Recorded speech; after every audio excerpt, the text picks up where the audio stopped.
Hello everyone. Napirnun Kaneshni. May the love of God be with you always. So today we are going to see about the life of Venerable Bishop, the Frei Fernando Vaqueiro, the first governor of the Diocese of Goa. So people, our Goa is having a lot of spiritual heritage apart from its natural beauty, which is hardly explored. Apart from Saint Francis Xavier, Saint Joseph was, there are so many other holy figures who walked in this holy soil.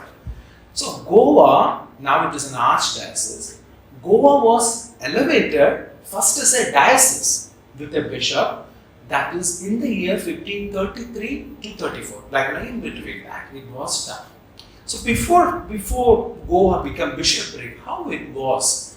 So it constituted an ecclesiastical territory which was governed by apostolic vicars and who were also titular bishops. Who were bishops? They had a titular bishop. So titular bishop is a concept in Catholicism. For example, Christianity is so dominant in a place. Suddenly it got extinct because of population exchange or some calamity. But that bishopric over there also gets extinct. But it remains in the title. It remains in the title. So these, it can be succeeded again and again. So this concept is known as titular bishoprics. So these titular bishops were appointed as because Goa was not at the bishopric, titular bishops were appointed for the Vicariate of Goa to govern this place. Actually, after Goa became the bishopric, Dom Francisco de Melu was appointed as the first bishop of Goa, and he died even before taking charge of this nascent diocese. The next bishop appointed was Dom Juan de Albuquerque, who took charge on 1536. Therefore, the newly born diocese of Goa need to be taken care of, and it was done by the last apostolic vicar of Goa, who became the first governor of the Diocese of Goa, namely Venerable Dom Frei Fernando Vaqueiro. So Dom Fernando Vaqueiro, where he was born in Évora in Portugal. He joined the Franciscan order and gave his life for Christ, very austere man.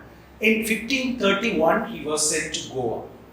He was also made titular bishop of Areopolis around 1530. I already explained what does titular bishop means. He went to Goa in the company of Dom Estivo de Gama ship with Vicente Gil as captain of the ship in the year 1532.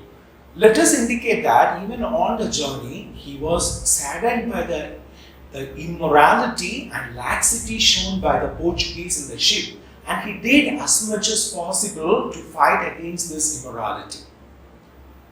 His immediate attention in the city of Goa, once he came to Old Goa, that is today's Old Goa, his immediate attention was on the faith of the newly converted Christians. With prudence and zeal, he ministered to them. During that time, the Diocese of Goa also had jurisdiction over Urmush in Persia. So today this island is a part of Hormuzgan province in Iran. His zeal led many to accept faith in Christ.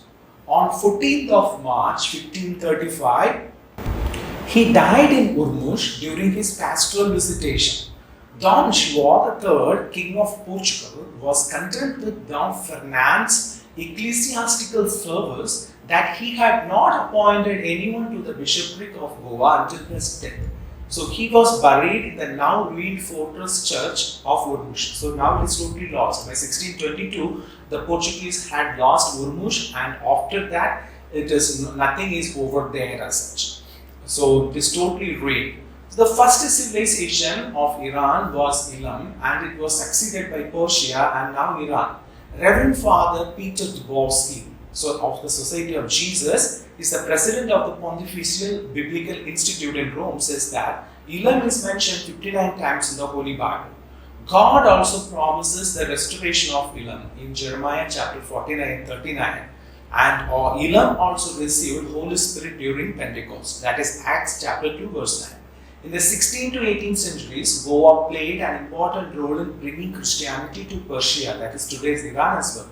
The fact that the first governor of Diocese of Goa died in Urmush and he also worked in that place to bring Christianity over there is again a testimony to uncover these links. His saintliness and zeal must have been an inspiration, and he is given the title Venerable. Dear people, in the process of canonization it comes servant of God, Venerable, Blessed, and then Saint. Venerable. So where I have found this title? You could ask, brother, where you have found this source. So there is a long book called Legendario Franciscano by Benedetto Machara in 1721, published in Italy, which shows he at least received a certain form of posthumous veneration, at least within the Franciscan order.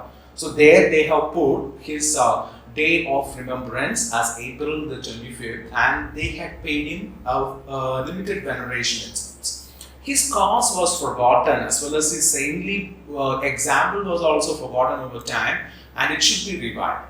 A private veneration to him is not against the tenets of our Catholic faith. It is imperative to think that the first shepherd of the Diocese of Goa was a saintly man, and we should imitate him in offering our life for Christ our Lord. Amen.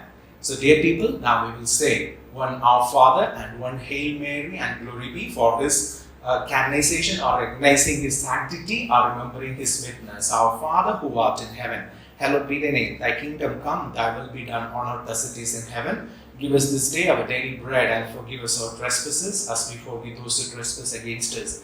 And lead us not into temptation, but deliver us from evil. Amen.